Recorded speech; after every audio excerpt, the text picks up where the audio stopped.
Jauh di malam hari, bulan dan bintang tidak terlihat di langit hari ini, jadi sel tempat Luo Feng tinggal benar-benar gelap. Hanya jalan di luar sel yang terang benderang. Gelombang-gelombang, dengkuran terus berdenging di seluruh sel, menunjukkan bahwa hampir semua orang tertidur lelap. Mendadak, di tempat tidur kiri, Luo Feng, yang semula berbaring beristirahat, duduk. Kakinya disilangkan dan telapak kakinya menghadap ke depan. Tangannya bertumpu pada kakinya dan punggungnya lurus sempurna. Menurut artikel yang saya lihat di Limit Hall, hanya ada satu jenis pelatihan energi genetik di bumi, pelatihan Wuxin Xiangtian. Begitu seseorang mencapai tingkat kebugaran tubuh seorang pejuang, mereka biasanya dapat segera memulai pelatihan energi genetik. Luo Feng menarik napas dalam-dalam. Artikel tersebut mengatakan bahwa perasaan pertama adalah yang paling sulit. Petik 2. Untuk menyerap energi kosmik, Anda harus bisa merasakannya terlebih dahulu. Menurut artikel tersebut, energi ini tersebar di seluruh bumi. Bahkan bintang-bintang di alam semesta memiliki energi ini. Namun, kebanyakan orang tidak dapat mendeteksi keberadaan energi. Selama aku bisa melakukan perasaan, akan mudah untuk menyerapnya. Orang-orang berbakat dapat merasakan energi pada hari pertama pelatihan mereka. Petarung yang kurang berbakat membutuhkan waktu 1,5 tahun hanya untuk merasakan energinya. Luo Feng mengatur pernapasannya dan mempertahankan posisi teknik Wuxin Xiangtian. Wuxin Asteris mengacu pada dua telapak tangan, dan arteri utama di kepala. Asteris catatan TL, Wuxin berarti 5 hati. Bernafas. Nafas Luo Feng perlahan menjadi stabil. Saat dia menstabilkan dirinya, Luo Feng bisa merasakan hatinya menjadi tenang. Tubuh saya harus mengendur. Wuxin Xiangtian adalah proses alami. Aku harus menenangkan hatiku seperti telaga di pantulan cermin. Pengendalian diri Luo Feng bagus jadi dia bisa pelan-pelan menenangkan dirinya, bahkan hatinya pun tenang. Itu benar-benar sunyi. Napasnya hampir tidak bisa didengar. 1 menit, 2 menit, 30 menit, 1 jam. Luo Feng tiba-tiba membuka matanya, di manakah yang disebut energi ini? Kenapa saya tidak bisa merasakannya? Hati dan tubuhku seharusnya sangat tenang sekarang. Mungkin, seperti yang dikatakan artikel itu, orang yang berbakat bisa sukses di hari pertama, tapi orang yang tidak berbakat akan membutuhkan 1,5 tahun untuk merasakan energinya. Petik 2. Saya akan mencoba lagi. Luo Feng menutup matanya dan mencoba merasakan energi yang dijelaskan dalam artikel tersebut. Santai, tenang. Ini adalah 2 poin yang paling ditekankan oleh teknik Wuxin Xiangtian. Masih belum benar, setengah jam kemudian, Luo Feng membuka matanya. Luo Feng telah menyaksikan bahwa tahap pertama dari pelatihan energi genetik, perasaan sangatlah sulit. Saya akan mencoba untuk terakhir kalinya. Jika saya tidak berhasil, saya akan menunggu sampai besok malam. Saya harap saya bisa berhasil. Luo Feng berharap dalam hatinya, menutup matanya, dan mulai menenangkan dirinya lagi untuk merasakan energi. Waktu berlalu lambat, 10 menit, 30 menit, 50 menit, 1 jam 20 menit. Kenapa masih belum berfungsi? Dalam keadaannya yang hampir meditatif, pikiran Luo Feng juga mulai melambat. Perlahan, dalam keadaan yang hampir bermeditasi ini, Luo Feng memiliki sedikit harapan di lubuk hatinya, berharap merasakan energi. Namun, seiring berjalannya waktu, Luo Feng tertidur. Orang normal yang tidak memikirkan apa-apa dan menutup matanya selama setengah jam pada larut malam akan tertidur, dan Luo Feng sudah melakukan ini selama 3 jam. Akan tertidur, Luo Feng lupa mencoba dan merasakan energinya. Sangat nyaman. Luo Feng, yang sedang tertidur, merasakan energi samar menembus telapak tangan, dan arteri utama kepalanya. Dengan kecepatan stabil yang lambat, itu memasuki tubuhnya. Apa ini? Luo Feng masih setengah tertidur. Itu adalah energi. Luo Feng tiba-tiba bangun dan membuka matanya. Perasaan yang dia miliki sebelumnya segera menghilang. Luo Feng tidak pernah berpikir bahwa dia akan bisa merasakan energi ketika dia akan tertidur. Saya merasakannya, itu pasti energi yang saya cari. Dalam hati Luo Feng sangat gembira, menurut artikel itu, setelah Anda lulus tes calon petarung, banyak orang dapat memulai pelatihan energi genetik mereka. Bahkan jika Anda tidak merasakannya secara sadar, tubuh Anda perlahan-lahan menyerapnya secara tidak sadar. Luo Feng tahu bahwa perasaan barusan berarti dia sedang menyerap energi. Namun, kecepatan penyerapan semacam ini terlalu lambat. Perasaan seperti itu. Luo Feng menutup matanya dan mencoba merasakannya lagi. Dia menstabilkan pernapasannya dan menenangkan hatinya. Kesadarannya terfokus pada telapak kaki, telapak tangan, dan arteri di kepalanya. Dia mencoba merasakan energi yang baru saja dia rasakan. Dia merasa seperti dia merasakan energi, tetapi pada saat yang sama dia merasa tidak. Perlahan, perasaan itu semakin jelas dan jernih. Ini dia. Sesuatu yang sangat kecil seperti nafas melayang perlahan. Ketika mendekati telapak Luo Feng, itu meresap perlahan. Ini adalah energi. Luo Feng fokus pada Wuxin dan dia fokus untuk menyerap energi. Secara alami, kecepatan penyerapan energi pada sol, telapak tangan, dan arteri kepalanya meningkat, kecepatannya mendekati 100 kali lipat. Jika kita mengatakan bahwa energi merembes ke dalam seperti beberapa tetes air dari celah pipa air pada awalnya. Kemudian sekarang, retakannya lebih besar dan, seperti sungai kecil, energi terus mengalir ke tubuh Luo Feng. Gelombang-gelombang-gelombang, perasaan itu membuatnya menggigil sampai ke tulang. Energi tak berbentuk dan tak berwarna memasuki tubuh Luo Feng. Sel-sel yang kelaparan dan kehausan dengan gila-gilaan melahap energi yang datang dari 5 jalur berbeda. Di dalam sel, saat energi memasuki sel, dengan cepat diserap oleh mitokondria dan pada saat yang sama, mengeluarkan energi aneh.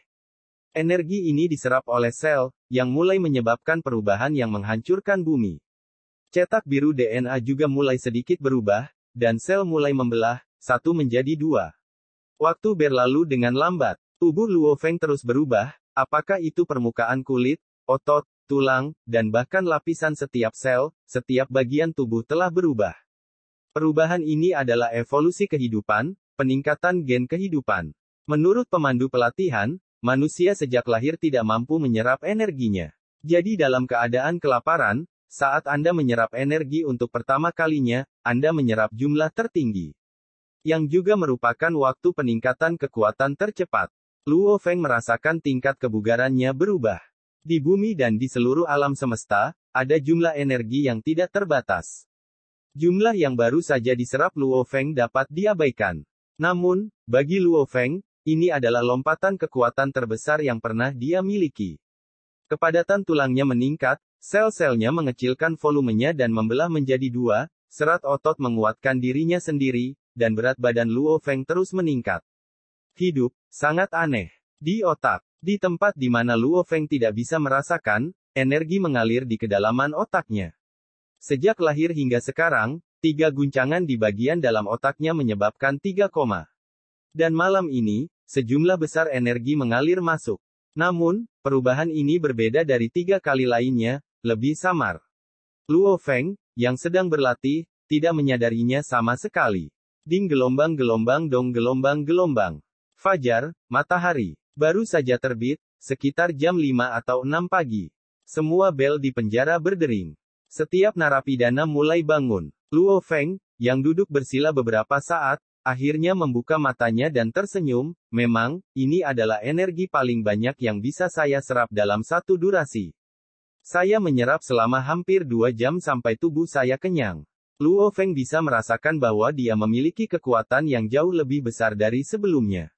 Setelah tadi malam, saya merasa tingkat kebugaran saya meningkat lebih dari yang diberikan koma saya selama ujian. Luo Feng berpikir dalam hati, kekuatan tinju saya mungkin akan sekitar 1.500 kg sekarang, bahkan mungkin lebih tinggi, hanya tes yang tahu seberapa besar kekuatannya benar-benar meningkat. Waktunya sarapan, beberapa narapidana meninggalkan sel mereka untuk makan.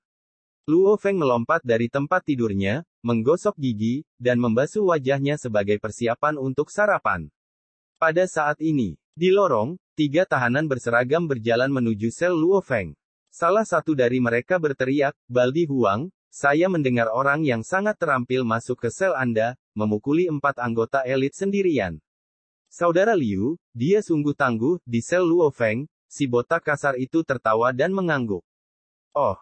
Ketiga tahanan itu bertukar pandang, dan salah satu dari mereka berkata dengan suara rendah, tidak ada kesalahan.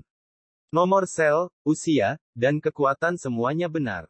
Saudara Zhou berbicara tentang di penjara. Setelah sarapan, para narapidana mulai kembali ke sel mereka satu per satu. Di sel ketiga dari kiri di lorong selatan, 4 tahanan berbaring dengan tenang di tempat tidur mereka. Seorang gendut berkata dengan suara rendah, "Kakak, saya berbicara dengan Bos Lee saat sarapan dan dia mengangguk setuju. Kami akan mengirimkan 3 orang profesional kami. Dengan 2 gorila, Bos Lee, kita akan memiliki 5 orang. Dengan itu, Luo Feng seharusnya tidak menjadi masalah.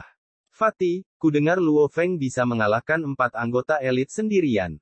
Dia cukup tangguh." Seorang pria berotot dengan tato berbentuk anjing hitam berkata pelan. "Anjing hitam, gemuk, selain kita, saudara Zhou sedang mengirimkan ular kobra.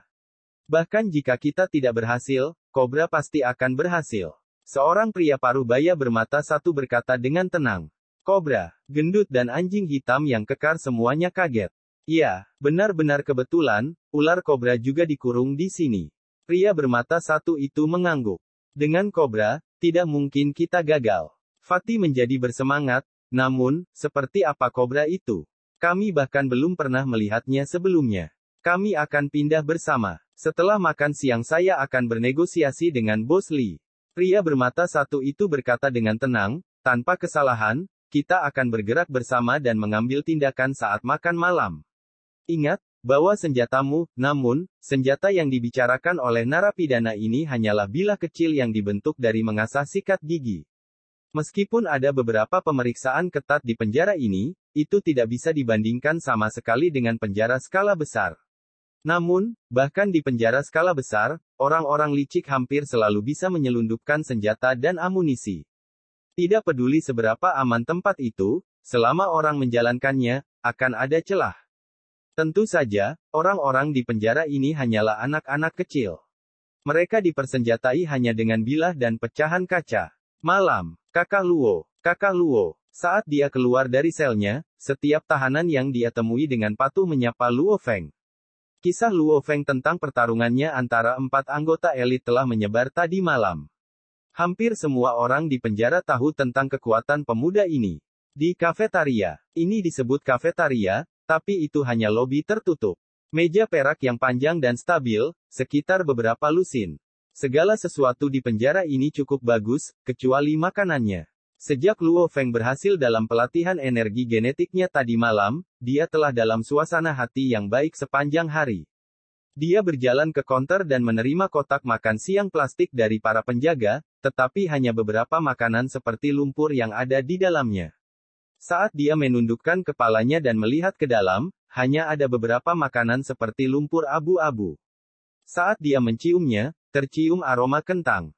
Jadi ini adalah makanan mentah legendaris. Luo Feng menggelengkan kepalanya. Itu cukup terkenal. Tetapi meskipun itu disebut makanan mentah, sebenarnya itu adalah makanan terburuk masyarakat yang tidak perlu dipersoalkan.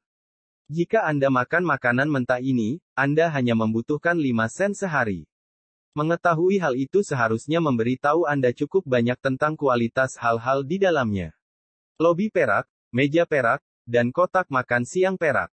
Sejumlah besar orang yang mengenakan seragam datang satu persatu dan menerima kotak makan siang mereka.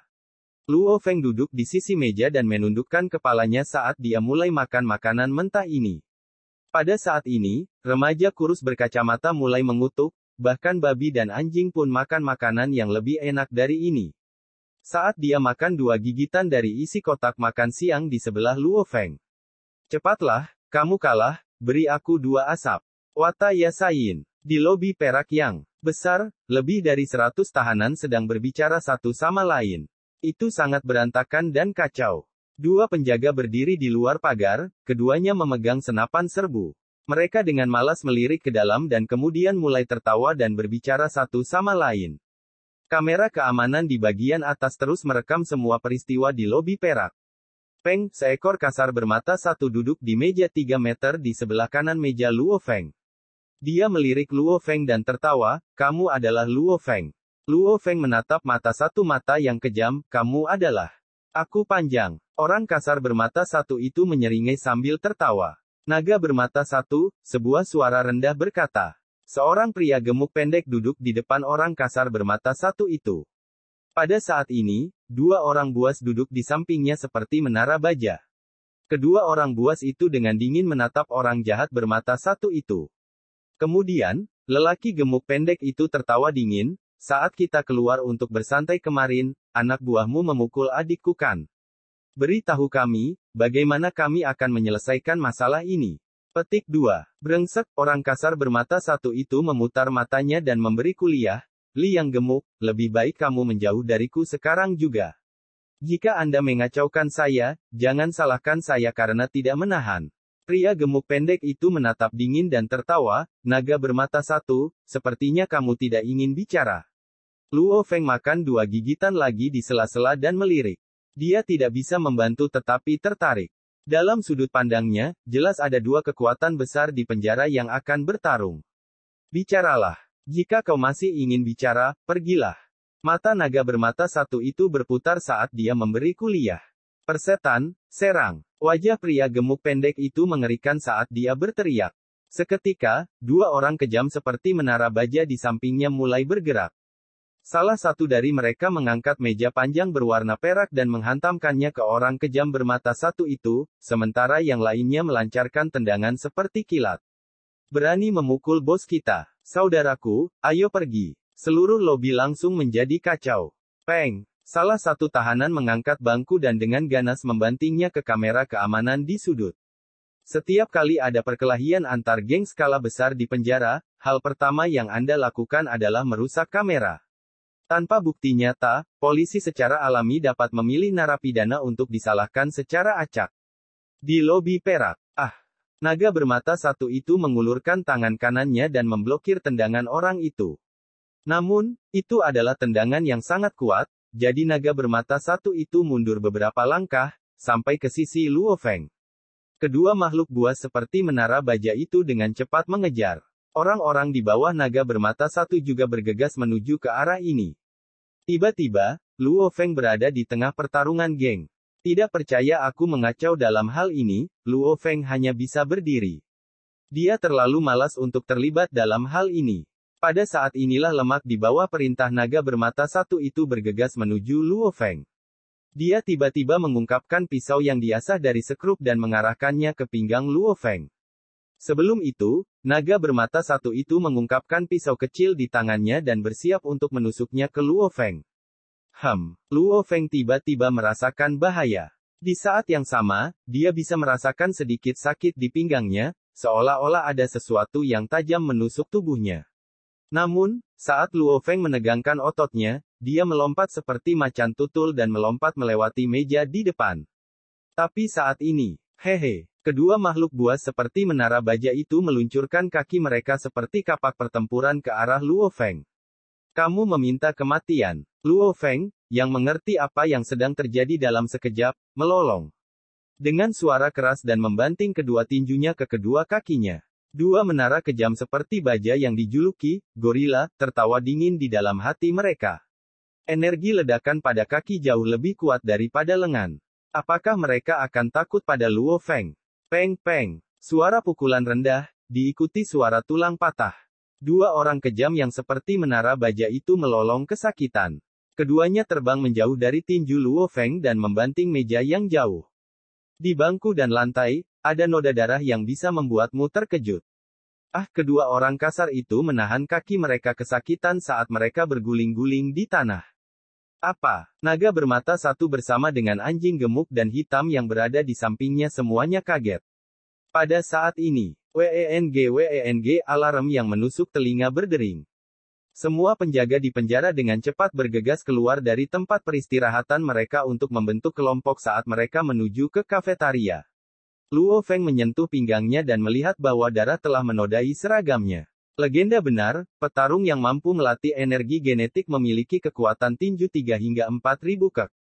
Peluru kecil biasa tidak mampu menembus otot mereka. Pisau lemak hanya menembus kulit Luo Feng dan dihentikan oleh ototnya. Jadi, kalian sedang bermain. Luo Feng melirik naga bermata satu dan pria gemuk pendek, matanya dipenuhi keganasan, yang menyebabkan keduanya menjadi pucat karena syok. Semua orang padanya, dia terluka. Naga bermata satu itu berteriak dengan marah. Semuanya bersama. Pria gemuk pendek juga melolong keras. Saat mereka berteriak, mereka mengangkat bangku untuk membanting Luo Feng.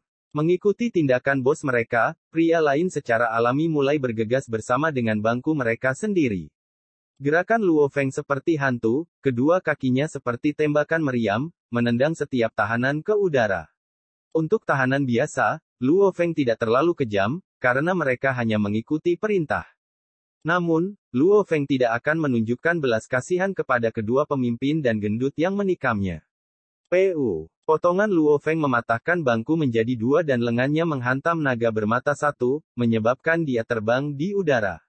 Lengannya berputar 90 derajat berlawanan arah jarum jam. Orang-orang semua diluncurkan ke udara, bangku dan meja dipelintir dan dihancurkan satu per satu.